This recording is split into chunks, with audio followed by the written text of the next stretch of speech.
How QR code works in DSLR boot tutorial.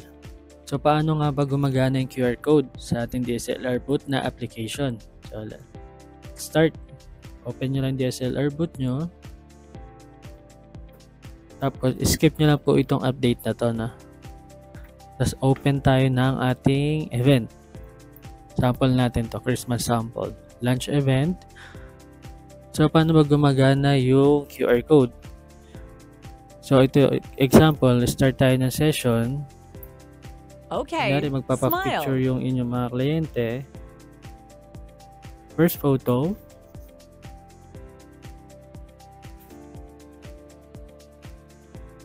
Last one. Second photo.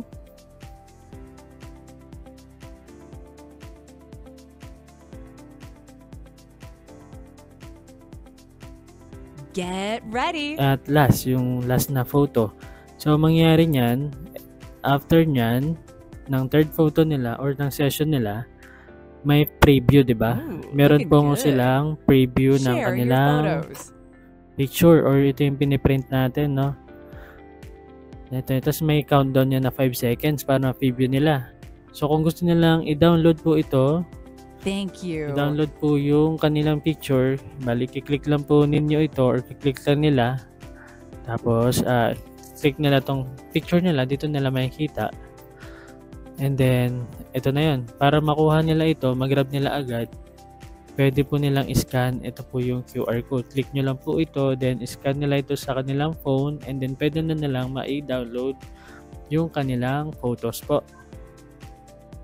Meron pang isang way para hindi na nila tignan dito sa ano natin sa gallery during the event. Meron pang isang pwedeng gawin ng ating photo booth owner para mas convenient din sa kanila. Di ba ito yung photos nila? Automatic to nag-upload sa ating PhotoShare account sa internet, no? So close natin to. Thank you. Papakita ko sa inyo kung ano yung sinasabi ko sa inyo, no? Punta po kayo sa sharing. Sharing setting. Click nyo yung sharing setting na yan. Tapos, punta po kayo dito sa manage PhotoShare account. Pag kinlik nyo yan, may dadirect po kayo sa PhotoShare po natin. Click natin. So, kanina nag-login na ako dito, kaya hindi na ako nag-login, no? So, yung sinasabi ko sa inyong style, para hindi na sila makiklik doon sa inyong photo booth. So, ang gagawin nyo, gagawa na po kayo ng QR code. Ipiprint nyo ito, tapos i-display nyo po doon sa event nyo. Para pag lahat ng photos nila dito ma-upload, pag in-scan nila yung QR code is dito sila madadirect sa ating, kunwari, ito yung event natin, Christmas sample, click ko to. Ayan. Pag in-scan nila yung QR code na gagawin natin, dito po sila madadirect. Ibig sabihin, makikita nila lahat ng photos na to.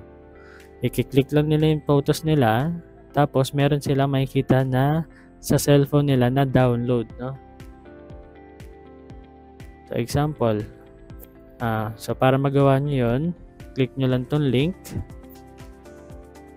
Tapos, copy nyo po itong embed, link na to. Copy. Punta kayo sa Google. Type nyo po is link to QR code.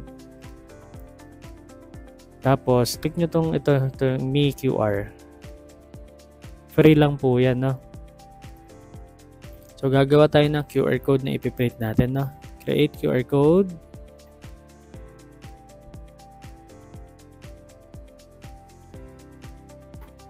So, click nyo lang tong URL link. Lagay nyo dito, paste nyo dito yung kinapin natin kanina. Lagay nyo yung pangalan ng event. Ano yung pangalan ng event? Christmas.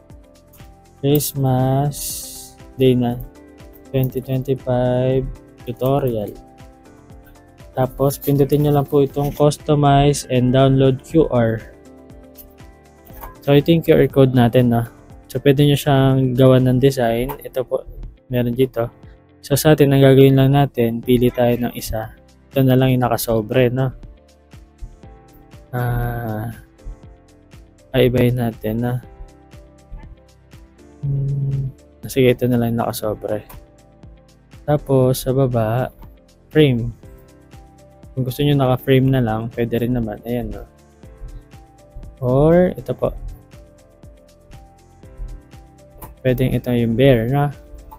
Tapos pwede nyo siyang lagyan ng text.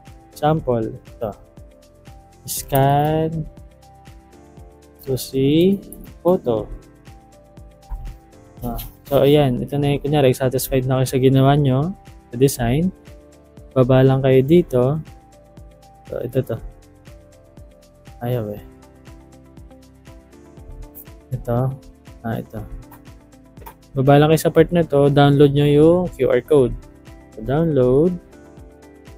So, madadownload nyo sa pangalan. So, Christmas Day 2025 tutorial. Yan. Tapos, punta po kayo sa file manager nyo. File manager. Makikita nyo sa download yung ginawa natin. Ito po. Ipa-print nyo lang po ito, itong ginawa nyo QR code, tapos pwede nyo itong i-display sa event. Ibig sabihin, after ng shots nila or ng sessions nila sa photo booth, hindi na nila kailangan mag-browse. Hindi na nila kailangan pindutin itong part na to para hanapin yung kanilang QR code at para mag-share sa cellphone nila. Kasi sayang yung oras din nila, no? So, ang gagawin na lang nila, after nila mag-picture, aalis na sila. Tapos, ituro nyo lang po yung QR code na ginawa ninyo. Which is ito, ipaprint nyo po. And then, i-scan lang po nila itong QR code. Then, magde-direct na po sila dito sa ating photo share na account. Dito po sila pupunta. Then, hahanapin nila yung picture nila. Yan, pagka-click nila ng picture nila sa cellphone nila, pwede na nilang i-download po ito. Ganun lang po kadali gumamit or gumawa ng QR code. And kung may natutunan po kayo, pa-like na lang po and share or subscribe po sa ating channel. Thank you.